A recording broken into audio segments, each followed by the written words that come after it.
No a teraz, dámy a páni, ja by som si dovolil pozvať tu na javisko človeka a mám trošku trému.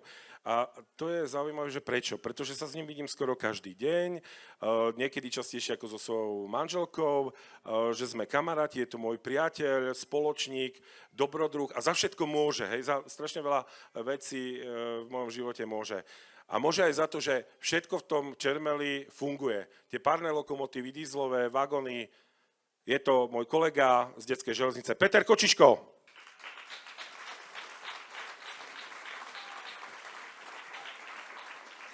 Servus, Peter, vitaj. Dávno sme sa nevideli. Dobrý večer. Peter, aj ty si púšťal vláčiky, keď si bol malý? No vieš, že hej. Kúpil tetečko už niekedy, keď sme boli deti, otec a na nejaké veľké sviatky, Vianoce, Veľká noc, nám to dovolil nám to vybrať vonku a trošku si to Peter, pustiť. prečo sa človek stane železničiarom vlastne? Musí tam byť určite nejaká porucha, lebo nikto normálne sa nestane železničarom. Ste prišli na tak trochu železničnú show, hej? Takže kto čakal, že úplne tu budeme veľa byť železničiarov? U mňa to malo takú postupnosť, lebo cez našu dedinu išiel vlak, cez prostredok dediny, ale nebola tam zastávka.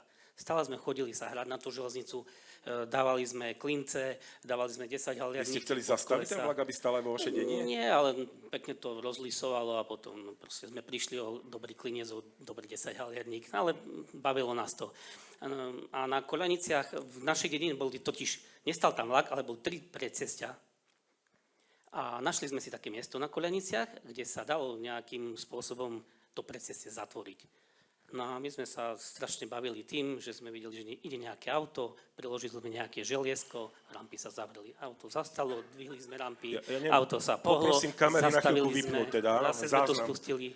No, len boli to nejaké 70. roky a tá doprava nebola až taká ako dneska, niekedy sme išli znudení domov, lebo nešlo auto žiadne, takže...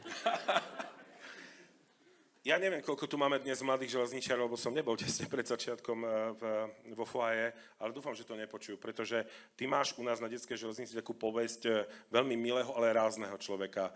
Tak teraz, keď oni toto počuli, že ty si vo svojich mladých rokoch spúšťal a dvíhal závory, veď nedávno z toho bol incident niekde v Michalovciach, tam tiež niekto vozil, náš kamarát na závorách tam niekoho dvíhal. Mladí železničári na to hneď zabudnite, lebo bude o niekoľko ľudí menej na svete. Peter, prosím ťa, čo je na železnici také fascinujúce, že napríklad chlapci si chcú vybrať povolanie rušňovodiča, dievčatá dnes pomerne často výpravkyne? Tak bolo to takto, ako hovorím, mal som nejaké skúsenosti s tou železnicou, dedo bol železničár, v rodine sme mali nejakých rušňovodičov, železničárov a tak po skončení základnej školy nejak to tak vyplynulo, že som proste chcel zasa železničarom. A potom si aj zo železnice odišiel, to až potom, keď ti zbelili tie vlasy, alebo? Či, ako, je to až ťažké? keď som teba spoznal, mi začali. A tu nebudeme otravovať teraz návštevníkov, som chcel povedať cestujúcich, že ako sme sa spoznali. A tak je to veľmi krátke, je to už vo viacerých rozhovoroch. Takže to nemusím každý vie. Hej. Povedal mi, že som klamár, lebo mi trvalo rok, kým som prišiel naspäť na brigádu na detskú železnicu. On mi tam zakázal prísť. A ja som si na to vôbec nepamätal, lebo som tam behal s kamerou okolo neho. No ale mne sa splnil veľký sen, lebo som Petra dostal tu na javisko a on povedal, že to nikdy sa mu nepodarí, on nemá rád ani kamery, ani mikrofóny a dnes si tu. To znamená, že vlastne ja som dosiahol vrchol sezóny a môžem odísť. Čo už mám s tebou robiť? Po 20 rokov spoločného života.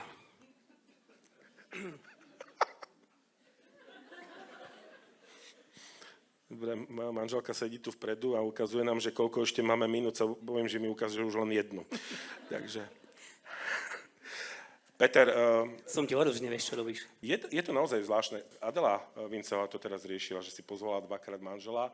A je to naozaj zaujímavé viesť rozhovor niekoho, s kým sa tak detailne poznáš. Hej. Dobre, Peter, prosím ťa, ty si ten človek, ktorý na tej detskej železnici naozaj sa naučil spojazniť takmer všetko. To ty máš taký talent? Alebo ty si taký učenlivý? Pasnická otázka? Dobre. Tak čo také sa ti najviac podarilo rozobrať a znova skompletizovať? Tak napríklad už asi 3-krát som rozobral komplet úplne párny rušeň Katku, dokonca aj poskladal. Katku.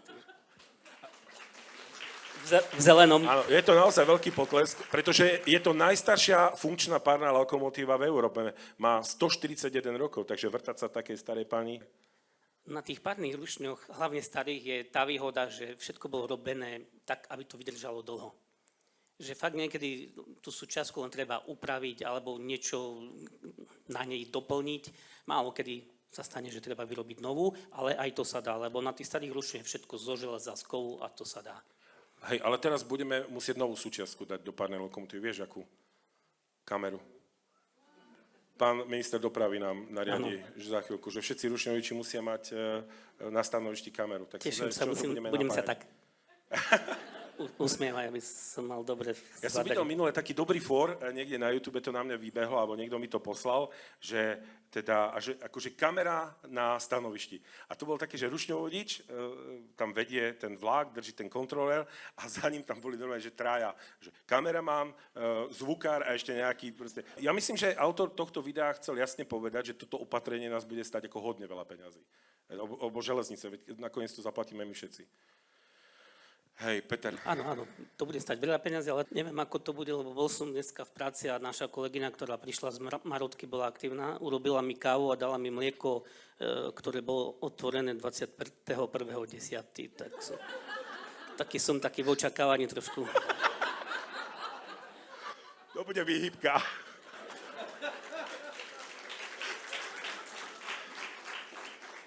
Peter, keď už sme pri tých výhybkách, tak tvoja výhybka sa kedy stala, prosím ťa, taká tá životná. Vieš, aby som nedoloval na konci, keď odídeš skôr z predstavenia.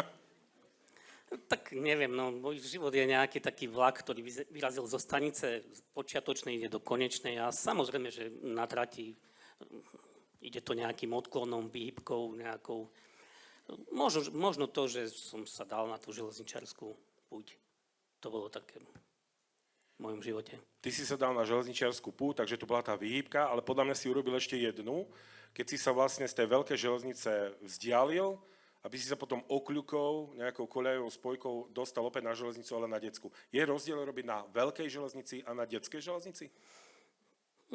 Myslím, že ani nie, lebo proste železnica je železnica, či to je malá, či veľká, stále sú tam nejaké rýchlosti, nejaké hmotnosti, nejaká kinetická energia. Človek musí dávať pozor aj na ten veľké, aj na tej malej. Není to sranda. No dobré, tak nie je sranda ani zachraňovať detskú železnicu. Prečo si sa rozhodol teda tam sa vrátiť na tú detskú železnicu? Mňa vynechaj z toho, prosím ťa. Ja som v podstate nikdy neodišiel z detskej železnice, aj keď som odišiel zo železnice v nejakom 2008 roku. Stále som sa na tú detskú železnicu vracal, chodil som tie rušne opravovať, chodil som kúriť, jazdiť. Takže ja som nikdy neodišiel z detskej železnice. A inak by si mohol povedať, prečo si odišiel z veľkej železnice? Je to zverejniteľné, či nie? Tak samozrejme, prvá vec, robil som to roky, bol som už vyhorený. Nejak ma to nebavilo, keď si predstavíte, že idete osobným vlakom z Košic do Žiliny, 72 zastávok, to je pohnúť sa, zastať. To by si to pamätal, že? Môžem ti vymenovať všetkých 72. Ty si vraj odišiel aj preto, že si niektoré z tých 72 zabudol. Nezabudol. Len si nezastal. Opomenul. Asi som mal kolegyňu, ktorá mi robila kávu, ale... Išiel som s osobným vlakom do Žiliny a v Lučine som pozeral, ako sa ľudia lyžujú. Ani tablet si nemal, ani mobil, že? Nie. No príroda, tak som sa kochal. Ja sa pamätám, keď ma Peter zobral prvýkrát na rušeň, tak ma zobral na takú poraď, ty si určite budeš pamätať tie čísla vlákov. A to sme nejak vyrážali v noci, pred polnocou, alebo po polnoci, do Žiliny a videli sme, ako vlastne svitá v Tatrách.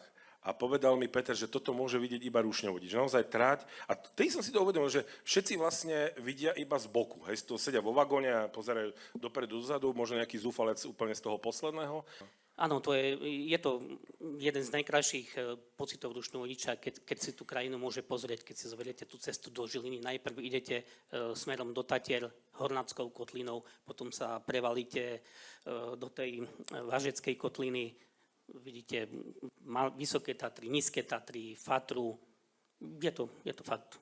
Ale nie všade železničiari majú také šťastie. Tí, čo jazdia do Komárna, nevidia. tam savá Ani rovina. v tuneli to veľa nevidia. Takže. Tak vlastne čo, má to zmysel teda robiť na tej detskej železnici podľa teba, že si tu už toľko rokov? Tak určite to má zmysel, keď vidím napríklad, že pán Zvukor je náš odchovanec, tam hore sedia chlapci, ktorí sú rušnovodiči, dispečeri, trať majstri, máme nejakých odchovancov v dopravnom podniku, tak vidím, že to, A že detská to má železnica zmysel. má budúcnosť podľa teba? Alebo čo je chýba ešte? Musia to chcieť ľudia. Ak to budú ľudia chcieť, tak má budúcnosť. Takže ty to máš to takto nakoľanicované. A čo napríklad tvoja manželka Monika a deti? Nemajú oni tých koľaníc ako plné zuby tých vláčikov? Že?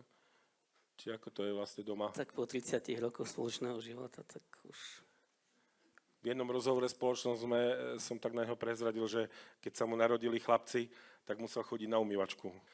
Na myčku. No to keď sa narodil starší Peťko, to stále sme museli. Bývali sme blízko, totiž v Košiciach je taká koľaj, kde sa umývajú vagóny, tak tam sme strávili všetok čas. Takže šlape v tvojich kolejach. Áno. Tak dúfam, Peter, že budeš šlapať aj ďalej na detskej železnici. Naozaj neviem, čo sme sa dozvedeli o tebe za tých 10-12 minút. Však každý všetko vie už tak. Ja hej, ale či to našim cestujúcim návštevníkom stačilo. V každom prípade, ak sa budete chcieť dozvedieť viacej, Peter je tam každý deň od 8 do 16:30, takže zastavte sa na detskej železnici a Zavolajte. a keď sa bude jazdiť cez víkendy, tak aj dlhšie už od 5 rána pod kurier, pod párnu lokomotívu. Peter Kočiško, ďakujem. Ďakujem.